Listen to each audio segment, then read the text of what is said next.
how can we semiotically reframe what we already do? This is a very good way to approach encoding semiotics. Your creative process is yours. You already are doing great work. But how will your fantastic visual communication work be interpreted by the target audience? Semiosis 101 has your back.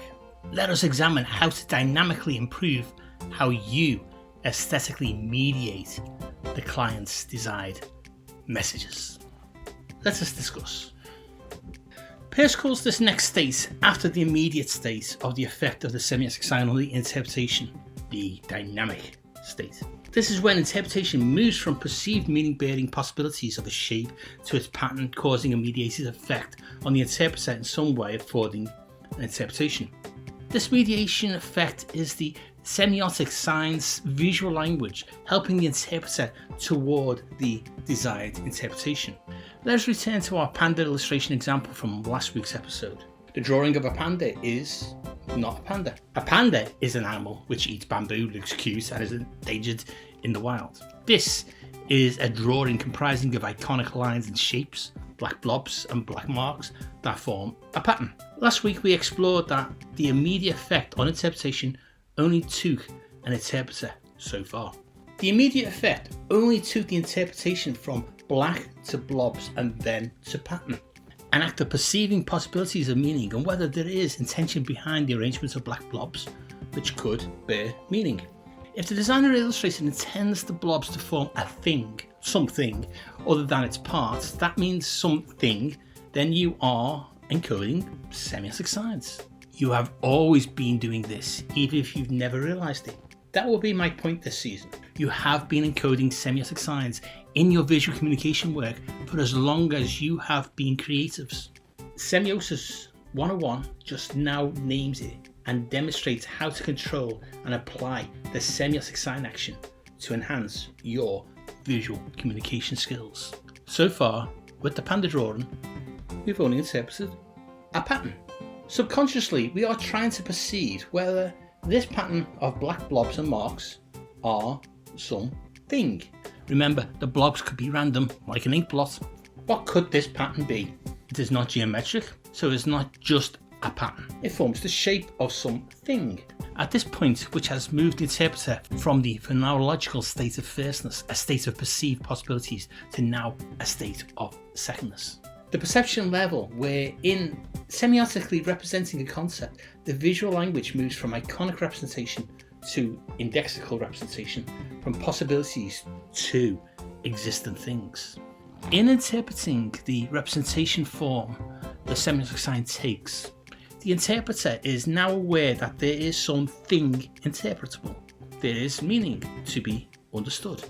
In our example, if you have knowledge of animals, then you can dynamically interpret meaning. By looking at the drawing and see that the pattern of arranged blobs and lines in black are not random but form something, then that small interpreted step is a mediated event. The semiotic signs, signs nested together in a pattern mediate a perception event. Before you were aware of an animal, it was a pattern. And before being aware of a pattern, there was just random blobs. In milliseconds, an interpreter's perception of and interpretation of what they are looking at has moved from no sign action to semiotic sign action. The sign action, once perceptually activated, moves the interpreter from an immediate state to a dynamic state of semiotically interpreting meaning. What essentially iconic lines and shapes now mediate the interpreter there in the direction of the desired intended meaning concept. Peirce describes this dynamic state, his dynamic interpretant, as the interpreter's perceivable reaction to the encoded semiotic sign, based on what they individually feel and do when presented with the sign. The interpreter's reactions to understand the visual clues through their internal lenses of cultural knowledge and their individual lived experiences.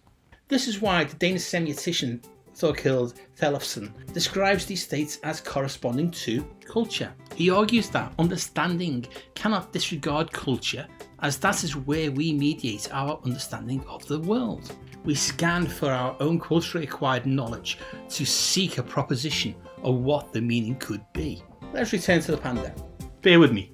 In this demonstration, we have not yet understood this drawing to be a panda. We are still at the moment of pattern interpretation. Remember?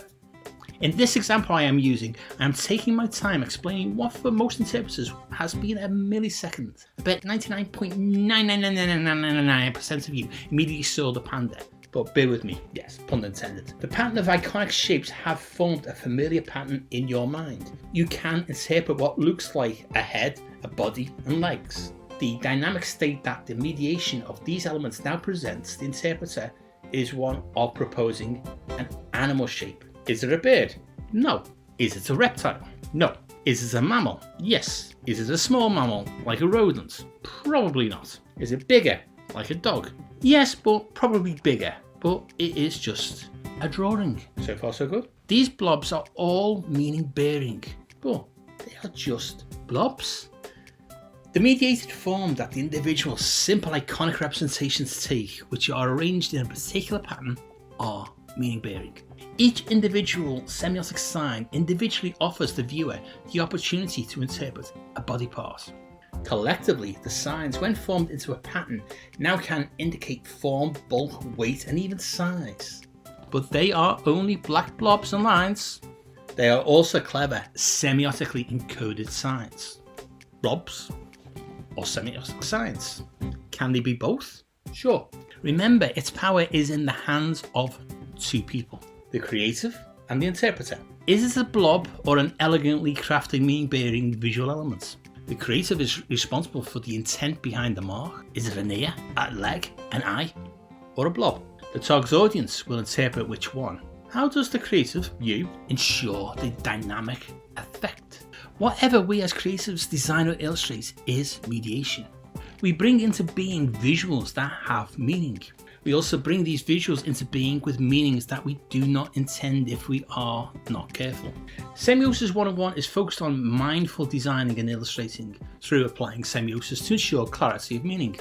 This means mindful consideration of the effect of the visual on the interpretations the target audience could take from what is mediated. This means considering the fact that just because, as a creative, you know what a panda is, everybody also knows. What if your target audience has never seen or experienced a panda? An extreme example, I know, but valid if you take the general intent of making assumptions on your audience's knowledge without first researching. Back to the large mammal. Just as the immediate state is a possibility of this visual quality representing this thing, a ream, then the dynamic state is one in which the possibility becomes a proposal that this thing is that thing. Peirce calls this a dissent, an intermediate subclass of interpretation between the immediate and final effect on the interpretation. A visual proposal that mediates the interpreter to perceive that this thing they now see is that thing they know. In the panda drawing, we are at the mammal stage of interpretation, a proposal that these shapes are an animal, a large animal. The qualities in the drawing that suggest form, bulk, weight, and size suggest a bear shape, if the interpreter knows what bears look like. Remember what I said earlier about creatives making assumptions without researching?